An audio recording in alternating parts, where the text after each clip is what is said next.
Hello world, welcome to Razor Motorsports. So if you're checking out this channel, thank you for joining us. This is a brand new channel where we are focusing on all things motorsports related, talking about cars, motorcycles, accessories, reviews, all kinds of stuff like that. Anything to do with motorsports is what this channel is all about. We also have a sister channel called Razor RC where we have a lot more subscribers over there, but that channel is all dedicated about RC cars. So if you're interested in RC cars, want to learn more about it, want to see reviews, driving videos, that kind of thing, check out Razor RC as well. But yeah, this is the very first video on the channel. Thank you for joining us.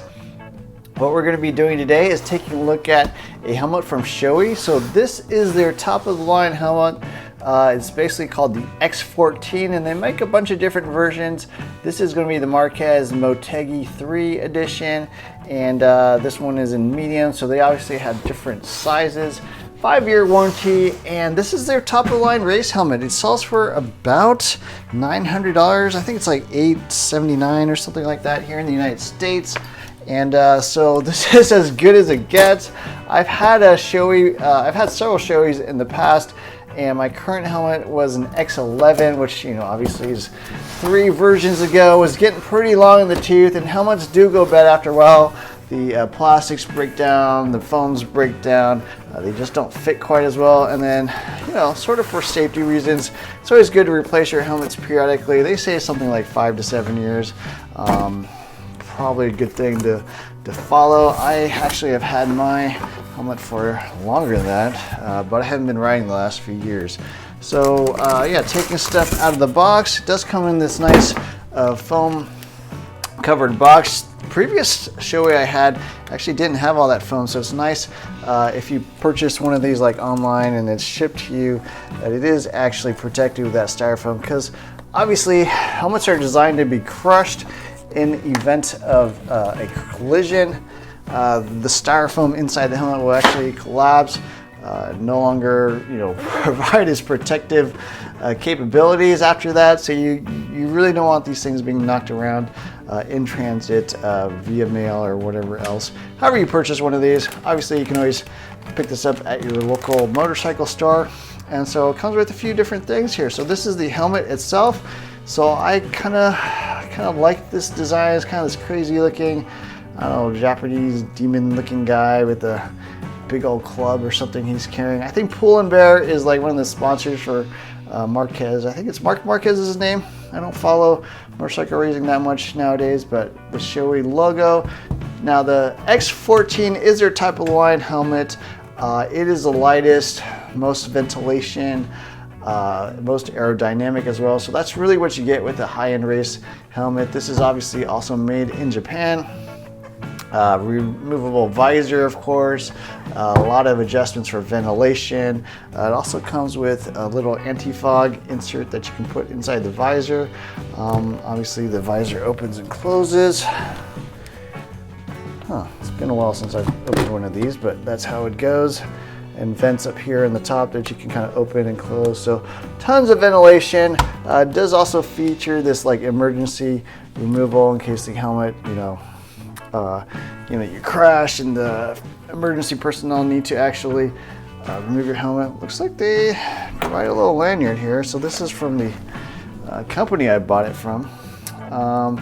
And yeah, so yeah, I'm a big fan of Shoei helmets. They make different sort of shape helmets depending on the brand. Shoei is more known for what's called the long oval. So if your head is a little, oval shaped, this is generally going to fit you better. The other major brand from Japan, Arai, tends to be more of a round oval, they call it, although they do have a Signet line, which is, sort of long oval like this one. You can see the graphics here on the left-hand side. So another dude with a sword, samurai sword or something, some sort of like waves and stuff like that. And then over here on the back, you kind of have this, I don't know whether it's like a good luck kitty or something like that, with some little boat, some different, I don't know, logs or something like that. So yeah, pretty interesting looking design. Now the graphics versions of these do cost more than the solid, single color helmets, which I think are something like $100 less or 120, so they're quite a bit cheaper. These are, I believe, are sort of handmade, sort of hand put together, so that is part of why they're so expensive. They are super premium products. I think there's also something here inside we can take a look at. There's always a little bit of information here on the inside. Removable inner liner, of course, shows you the size. It also shows you the date of manufacture. So this actually was made in April of 21. I don't know if you can see that down there. But yeah, you can remove the liner, wash it, clean it, replace it. Also, all the foams inside are replaceable to customize to your face. Different visors as well. Quick release visor. You get tinted ones. I believe you can get like polarized ones that sort of adjust to the brightness outside and will give you the tint that you need.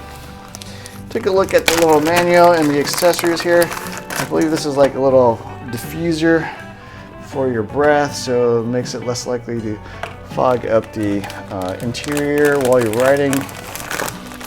Another different breath deflector. A couple stickers. I think a little bit of oil to lubricate the hinge mechanisms on the visor so that they don't squeak or they actuate a little more smoothly. Then it looks like a few different manuals here. How to use your helmet properly. A bunch of different languages. Shows you how to use the, strap and stuff. Helmets are fairly self-explanatory, but not a bad idea to look through that. Here's the X-14 manual. Tells you different sizes, replacing parts, different pads and ways to attach them, the emergency quick release. So yeah, it's kind of a way to be able to remove your helmet without having to like cut the strap and stuff. So it's sort of a protective or medical reason to remove that. So yeah, that's what the X-14 looks like. This helmet has been around for quite a few years. I want to say something like 7 or 8 years at this point. Maybe not quite 5 or 6 years. So it is a little bit of an older design, but they have not updated it. So I think motorcycles in general have declined in popularity over the last decade or so. Just every year, fewer and fewer people are riding. Maybe they're playing video games, I don't know. But I'm still a rider. I still enjoy riding my motorcycle. I have a Suzuki GSXR 600 and it's a ton of fun. We'll be taking this to the track, doing some testing, finding out how this performs, seeing how it compares to my X11 as well. And yeah, I hope you enjoyed this video. If you enjoyed it, don't forget to hit the like, subscribe buttons.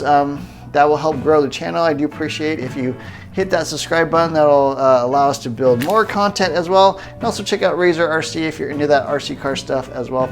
So thanks for watching. Don't forget to hit all those buttons and look for more videos soon.